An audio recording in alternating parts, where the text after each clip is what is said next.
Madam, corona గురించి మాట్లాడినప్పుడు అన్నా డిఎంకే బాగా చేసింది అని చెప్తున్నారు. కానీ ఎందుకు చెడ్డ పేరు వస్తుంది అన్నా డిఎంకేకి?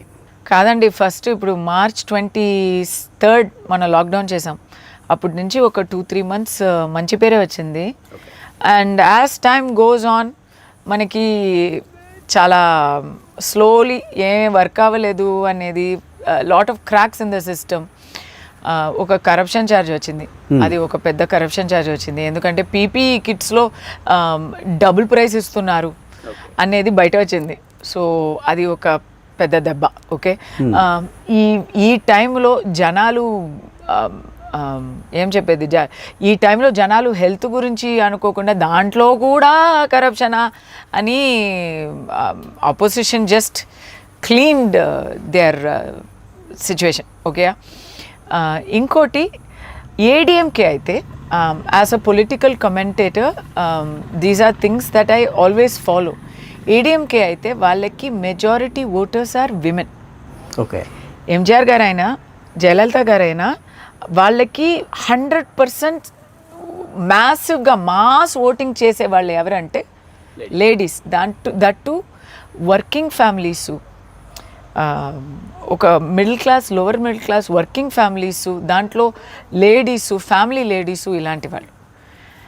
అక్కడ ఫస్ట్ 3-4 monthsలో మనకి వైన్ షాప్ ఏం లేదు. ఓకే, అప్పుడు మంచి పేరు వచ్చింది. Right.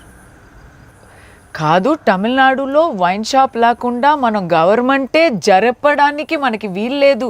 It is the second highest revenue earner for Tamil Nadu budget అని చెప్పి వైన్ షాప్స్ తెరిచారు. శాపాలు దొరుకుతున్నాయి వాళ్ళకి. ఇది సారీ, ఎవరైనా చూసుంటే హర్ట్ అయి ఉంటే, ఇది నిజం చెప్తున్నాను నేను. ఫీల్డ్లో ఇది జరుగుతున్న పరిస్థితి ఇది. అక్కడ మందు తెరిచారు.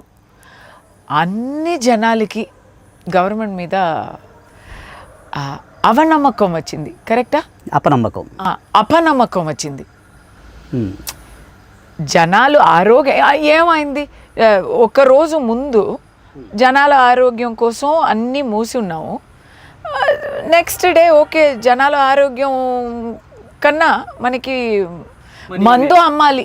ఎందుకంటే ఇప్పుడు తమిళనాడు అయితే ఎస్ ఎవ్రీవేర్ మందు అమ్ముతున్నారు, బట్ తమిళనాడులో డైరెక్ట్గా గవర్నమెంటే అమ్ముతుంది.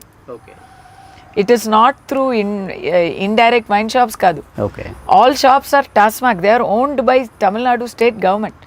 So when a government takes a decision to open wine shop, డైరెక్ట్గా చెత్త పేరు డైరెక్ట్గా వాళ్ళకే పోతుంది. ఓకేనా? This is a very bad problem. ఇంకోటి ఏంటంటే, ఇప్పుడు ఎలక్షన్స్ మేలో రాబోతున్నాయి. సో ఆ సిమ్టమ్స్ అన్నీ ఏడీఎంకేలో ఇప్పుడు తెలుస్తున్నాయి. ఏడీఎంకే కాదు, అన్ని పార్టీలో తెలుస్తున్నాయి, డిఎంకేలో కూడా తెలుస్తున్నాయి. కానీ ఏడీఎంకేలో ఒక టగ్ ఆఫ్ వార్ కూడా ఉంది. EPS OPS tug of war వచ్చి అది కొంచెం పబ్లిక్ అయ్యి జస్ట్ లాస్ట్ వీక్ అది కొంచెం సమరసం చేసుకున్నారు. సో ఇలాంటి, అంటే ఈ టైంలో పబ్లిక్ గురించి అనుకోకుండా మీరు ఇలాంటి పార్టీ పాలిటిక్స్ ఆడుతారు ఏంటి అని జనాలకి ఒక డిసప్పాయింట్మెంట్.